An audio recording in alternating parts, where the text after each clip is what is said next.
Ryan Semsi wating kuwent sa luwayan ng Oz. Wad sa Trunk sa lumaspag at mabuting siyo na sa gnangalang Job, ang kanyang buhay ay puno ng biyaya. May bibisong orat na lalsi at 3 anak na babae. Perpekto ang kanyang pamilya. Mayroon din siyang maraming yaman.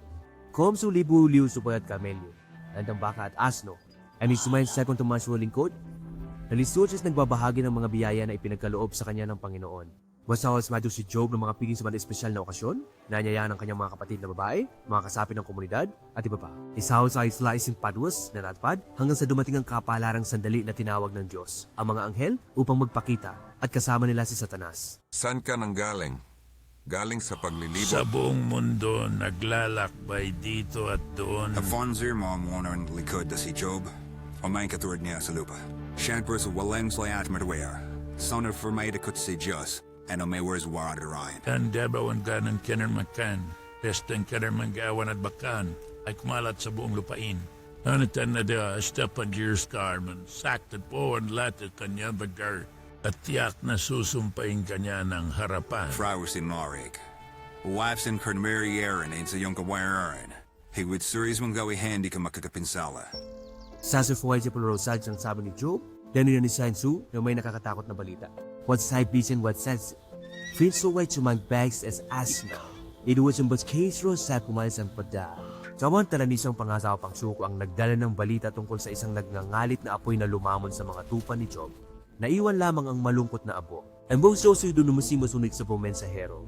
Nagulat sa walang uwang pangangaso sa mga kamelyo ni Job ng mga Kaldeo. Nansyusunsuas daw kluan pusat season 4 na cause ng dago. Habang mabigat ang puso ni Job sa kalungkutan, dumating ang huling dagok na parang pulo, isang malakas na hangin na ipinanganak ng galit ng disyerto. Ang dumampi sa tahanan ng kanyang anak, winasak ang mismong pundasyon nito. Si Job sinansluhan sa Radamit sa mga qualities, ibinuwis ang kanyang balabay. Ahit ang kanyang ulo ay nagpatira pa sa pagsamba, nanikabla ang hunmay palwaning na pagkawala. Nagbito siya ng mga salitang may pananampalataya at nagpasakop. Purihin ang pangalan ng Panginoon. Hindi pa doon natapos. Isinumpa rin si Job ni Satanas ng masasakit na sugat mula ulo hanggang paa. At wala siyang magawa kundi kamutin ng mga ito gamit ang nabasag ng mga palayo. Loteria, nagtsaka pa ang asawa niya, tinanong pa siya. Pinapanatili mo pa ba ang iyong integridad? Sumpain mo na ang Diyos at mamatay.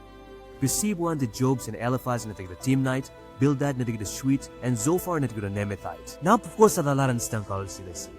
Ngunit napahagulgol at napatid sa bigat ng sinapit ng kanilang makatarungan at mabait na kaibigan. Nakakasulabawan ng suyang si Korang Processes, and halos talunan ni Istri Job na sinaisdila siya ipinanganak. Bakit hindi lang ako namatay sa pagsilang at nalagot ang hininga pagkalabas ko sa sinapupunan? Nauso nilang sa noon. Iwan din si Job ng kanyang mga kaibigan na nag-iisa, kinukwestiyon ang kanyang pagkatao at integridad, at tinatanong pa kung talagang pinabayaan na siya ng Diyos. Sumigaw si Job. Kambagat ako mo magkupayhan at dudrugin sa pamamagitan ng mga salita. Salsienis ka na sa kawasak. Pinasungon siya fanton sa wilang bagay upang ihayag ang mas malalim na katotohanan. Hinan turn of life was over no flano was a very fairly person when Milan. Mas hanig at bring the symbolican. Matring ako sa iyo, and wadarat mo akong isagutan. Iyan na song galasig gunvik fanuro naman. So hindi ka naintindihan mo. Para itong isang lagok ng malamig na tubig sa pinakamainit na araw ng tag-init. Parang bumalik sa kanyang katinuan si Job at nadama niya muli ang matinding pagnanais na magpatuloy at panatilihin ang pananampalataya. Alam po na ang kaking manunubos ay buhay at sa huli. Siya ay tatayo sa ibabaw ng lupa. At pagkirapos ay mayroong aking balat. Sa aking laman ay makita ko pa rin ang Diyos. Humimo ang makakakita sa kanya ng sarili kong mga mata. Ako enwalans pa kung paano ba ako nasabik sa loob ko. Magsawatan sa tahan Diyos kay Job, nufinin si Eliphaz, ang Badyaino ang mga samay ng mga kasam. Pinahayag ang kanyang pagkadismaya sa kanilang maling mga salita tungkol sa kanya. Gusto ko ang kanyang tapat na lingkod si Job. Bilang pagbabayad puri, inutusan ng Diyos sina Eliphaz, Baldad at Zophar. Gusto ko ang suwanon suwaswan ng tiwis na walang masiwas wats. Pat sila diharap ng mga hinig na ito kay Job at hingin ang kanyang pamamagitan sa panalangin. Eliphaz, Bill Daniels, Zophar. Kahit soro itsaog sa Diyos, isano sa boray sa Job ayon sautos. Kinasap ang si Juan Palabis ni Job, prabi kanyang mga kaibigan. At bilang tugon, ibinalik ang kanyang yaman ng 2 beses. Sagana siyang binasbasan. Yung sunong malupas ko Job sa panahon ng kanyang pagsubok ay ngayon ay nagtipon-tipon sa paligid niya. Nag-aalok ng ginhawa, aliw at suporta.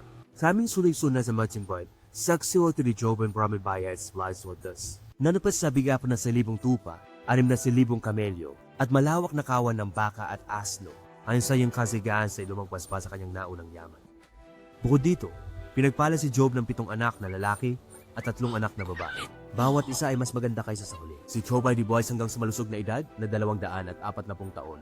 And no inspired responsiyo, iwas sa mindful ng pananampalataya. Katatagan ay ang walang hanggang biyaya ng Diyos. Mga panahon ng Diyos.